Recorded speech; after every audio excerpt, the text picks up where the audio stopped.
Hey, what is up, guys? And welcome to another video. So in this video, we are going to be replacing the ambient temperature sensor bracket on a 2000. It's for 2009 2014 Nissan Maximas.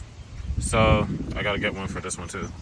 So this is the bracket I'm talking about. So this one's not. Yeah, this one ain't broke, but this clip is broke. But that's separate. So it normally just sits right here underneath the front bumper reinforcement. As you can, if you watch the channel and follow where you know that this one was getting put back together, but we are replacing it on mine. I got mine on ramps because I'm getting ready to do an oil change. And as you see, I had the hose. I was rinsing off all the mud I had underneath here from all the rain we've been having. And this was turned to like a lake because the drain pipes clogged on the other end. I gotta find the other end and all that. So as you can see, this one was breaking. Well, this side is broke. So it was dangling. Luckily, the car ain't low enough to where it was hitting the ground or hitting any objects and stuff like that. So all you need to do is get like a pry bar and just pull off the tabs. You can also access it from here.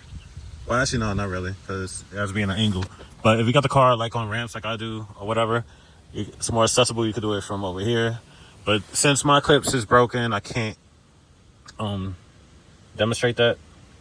So, and this clip, it came out is broke, so I'm gonna replace that. I have a whole bunch of these. I keep these in stock ever since my first Toyota Yaris and then to the second one, and they all pretty much the same. I can't find those, but I did find this one, the same style, but it'll still fit. So I'm gonna slice this electrical tape and then I'm gonna replace that broken tab with this one, which is a locking one. So I'm gonna lay y'all down. And as you can see, I still got some more mud that I gotta clean off. Well, it's gonna be hard for y'all to see. I apologize for that. But I really don't got nowhere else to set y'all. So all I'm basically doing is just cutting the electrical tape.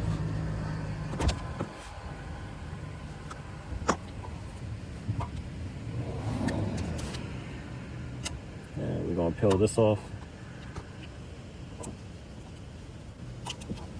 So, and then well, before I put this, I'm just gonna let this dangle. So it wraps around and then it it locks into place. It's like a loop. So once you put the wire loom through here, you just feed it through here and then that little tab locks it and you can tighten it. So I'm not gonna tighten it, that way I can position it where it needs to be on this.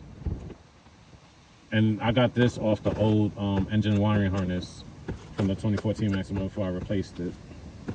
So I like keeping old stuff around just in case there's something I need to replace or whatever. Instead of buying it, I could just recycle certain old parts, like these tabs, for instance. So, all right. So I got it dangling, that way I could adjust where it needs to be. And then for this part, just push down on the tab. I'm trying to give you the best angles without me blocking. My fingers is too big, and then for the back side of this, just squeeze in. We had like needle nose pliers or anything, you just squeeze both sides in. I'm gonna do this without. So I got one side out, now I gotta release the other side. Alright, so let's do it this way.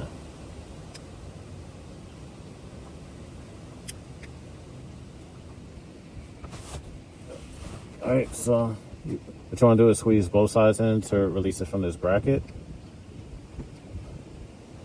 So got one side out. All right, voila. And then we're going to open our new one. Which way does it go? Try to make sure I put it in the right direction. All right, so we got a new one. So you see this tab that faces outwards, and then you put this in the opposite direction. So the tab that's on here goes to the back side. So feed it through, so it should look like this. So reinstall the connector.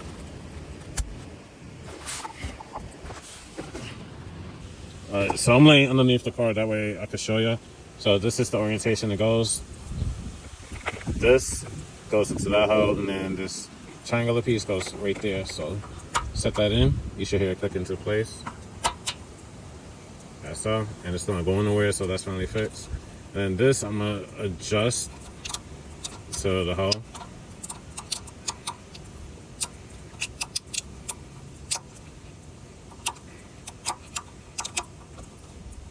I just want to line it up to the hole, and then I'll sit there and tighten it. All right, so that's good enough. Push it through, it locks into place, and then I'm gonna tighten this. I'll do this from the other side. Oh, let me switch hands. All right, that's tight. So this ain't going nowhere now. So that's how you replace your ambient temperature sensor bracket on a 7th-gen Nissan Maxima. Any other vehicles that use this the same exact part number and everything else, I will have it listed in the description. So that's it for this video. Like, comment, subscribe. See you in the next one. Peace.